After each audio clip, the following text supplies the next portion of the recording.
IPMI kí ló tún ṣẹlẹ̀ lágbolé tíátà ẹ jẹ́ kí n gbé sí yín létí ẹ gbọ́ kí ló fà á tí Funke Akindele ṣe blọ́ọ̀kù Faithia Balogun lórí Instagram page ẹ̀. Kí ló mú inú bí Faithia náà tó fi unfollow Funke Akindele? Ọ̀rọ̀ rẹ̀ tó ń retí ìdáhùn. Ṣèbí tẹ́lẹ̀tẹ́lẹ̀ Faithia Balogun àti Funke Akindele jọ máa ń ṣe papọ̀ ní kí ló fàjà láàrin wọn? Ọ̀rọ̀ rẹ̀ tó ń retí ìdáhùn. Kí ni tó wà ń bẹ̀ gan táwọn èèyàn nílò láti mọ̀? Ọ̀rọ̀ rẹ̀ o tó ń retí ìdáhùn. Àní ajá tó ń rí ni tó ń yọ̀rù làgbàlagbà tó wá rí ni tó ń gbó, kí ló lè fà á? Ọ̀rọ̀ rẹ̀ tó ń retí ìdáhùn. IPMI ẹ jẹ́ kí n sọ lóyìnbó bí ikọ̀ ìròyìn Tribune ṣe yànnàná ọ̀rọ̀ náà lọ́jọ́ tòní nínú ìwé ìròyìn wọn o. The conflict, which insiders describe as a Cold War, reportedly stems from Balogun's apparent reluctance to support Akindele's latest movie, Everybody Loves Jennifer. Sources close to the actresses revealed that Akindele was disappointed with Faithia Balogun's failure to promote the movie on her social media platforms, as many other cast members actively did. Matters escalated after the release of the film, with Funke Akindele reportedly blocking Balogun on Instagram. While Funke Akindele has not publicly addressed the situation, industry insiders suggested that her decision was a response to what she perceived as lack of solidarity from Faithia Balogun. Adding fuel to the speculation, Balogun was noticeably absent from the star-studded premiere of Everybody Loves Jennifer. Her silence on the project raised eyebrows, particularly as fans and industry observers questioned why one of the movie key cast members refrained from showing support in the midst of the brewing tension. Balogun is said to have turned her focus towards her own upcoming project, Efunroye the Unicorn. The movie, which has been described as one of her most ambitious ventures, yet appears to be occupying much of her attention, potentially contributing to the rift between the two actresses. IPMI díẹ̀ nínú nǹkan tí àwọn ikọ̀ ìròyìn Tribune kọ léèbó lẹ́gbọ́n yẹn. Wọ́n nítorí pé Faithia Balogun kọ̀ láti yọjú síbi àfihàn sinimá Funke Akindele tí àkọlé rẹ̀ ń jẹ́ Everybody Loves Jennifer ló fàjà láàrin wọn. Pabambari ni bí Faithia ṣe kọ̀ láti polongo òkìkí sinimá náà lórí ẹ̀rọ ayélujára rẹ̀.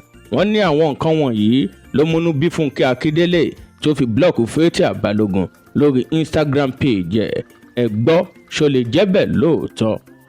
Àwọn kan ní sinimá Faithia Balogun tó ń bọ̀ lọ́nà tí àkọlé rẹ̀ ń jẹ́ Efunroye ló ń gba àsìkò rẹ̀ tí kò fi ráàyè láti polongo iṣẹ́ Funke Akindele o. Wọ́n lóun náà ní ó jẹ́ kó ráàyè láti yọjú sí ibi tí wọ́n ti ṣe àfihàn sinimá náà níbi tí ọ̀pọ̀lọpọ̀ òṣèré lórílẹ̀‐èdè péjú sí lọ́jọ́ náà.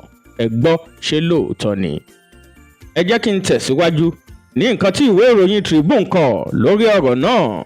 However, Balogun, in a cryptic video shared on social media, in the now viral clip, she stated, "Anyone who blocks me on social media cannot block my connection to God." Though she did not mention Akindele by name, many interpreted the comment as a subtle jab at her colleague. Nínú fọ́nrán tí Faithia Balogun gbé síta, ó ní tẹnikẹ́ni bá blọ́ọ̀kì òun lórí ẹ̀rọ ayélujára, ó ní kò lè blọ́ọ̀kì ìbáṣepọ̀ òun tóun ní pẹ̀lú Ọlọ́run. Bá a ṣe ń sọ̀rọ̀ yìí, Funke Akindele ò tí ì wí nkíhun o, àti pé Faithia Balogun náà ò dárúkọ ẹnikẹ́ni nínú fọ́nrán tó ṣe, ṣùgbọ́n àwọn èèyàn ń sọ wípé Funke Akindele ló ń bá wí. Àwọn kan tẹ̀síwájú nínú ọ̀rọ̀ wọn. Wọ́n ní jà Funke Akindele àti Faithia Balogun ò ṣẹ̀ṣẹ̀ bẹ̀rẹ̀ lénìí. Wọ́n ní wọ́n ti ń jà ó pẹ́ díẹ̀, àti pé nǹkan tó fà á ju tí àwọn èèyàn mọ̀ lọ. Wọ́n ní jà náà ò lè wá sópin bọ̀rọ̀. Àwọn èèyàn ló sọ, kì í ṣèmi o. Ṣùgbọ́n tá a bá ní ká wò dáadáa, kì í ṣègbà àkọ́kọ́ rèé lẹ́ka múlùdùn lórílẹ̀‐èdè Nàìjíríà tí òṣèré tàbí olórin jọ máa bára wọn jà. Ní ìgbẹ̀yìngbẹ̀yìn wọ́n máa ń parí ẹ̀ ní tí ìjà sì máa ń dópin tí ogun máa ń tàn. Ṣùgbọ́n níbi tọ́rọ̀ dé yìí kò sẹ́ni tó mọ bó ṣe máa dájọ́ náà torí pé Faithia Balogun ò dárúkọ ẹnikẹ́ni.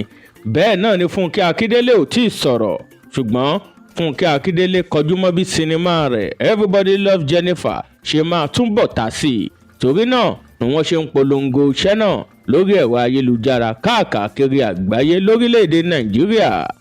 Èrò àwọn kan ni wípé bí Faithia Balogun ṣe kọ̀ láti yọjú sí ibi àfihàn sinimá Everybody Love Jennifer kò yẹ kó bí Funke Akindele nínú.